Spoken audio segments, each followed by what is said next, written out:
তিনি যখন বইটির একদম কাছে গেলেন, দেখলেন এই বইটি আর অন্য কোনো বই নয়, এটি স্বয়ং লাউহে মাহফুজ থেকে আসা পবিত্র আল কোরআন। সুবহানাল্লাহ। আর দর্শক, সে সময় যে সূরাটি উল্টানো ছিল কোরআনের পাতায়, তা ছিল সূরা নূরের আয়াত, যার অর্থ ছিল অনেকটা এমন: যারা আল্লাহর ইবাদত করবে এবং তার কথা অনুযায়ী জীবন যাপন করবে তাদের জন্য রয়েছে মহা পুরস্কার, আর যারা আল্লাহর বিধানকে অস্বীকার করবে এবং তার দেখানো পথে চলবে না তাদের জন্য রয়েছে কঠিন থেকে কঠিনতর শাস্তি। সূরা নূরের এই আয়াতের সাথে কিংবা পৃষ্ঠার সূরা নূহ আলাইহিস সময়কালের কথা মনে করিয়ে দিচ্ছে।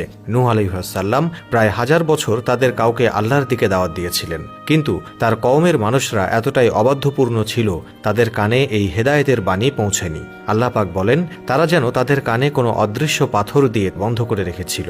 মহান আল্লাহ তাআলা তার বান্দাদের সুযোগ দেন, সুযোগ দিতেই থাকেন, কিন্তু ছেড়ে দেন না। শত শত পাপে লিপ্ত থাকার পরেও মহান আল্লাহ তাআলা আমাদের খুব করে চান আমরা যাতে তার দিকে, তার নির্দেশনাগুলো দেখে ফিরে আসি।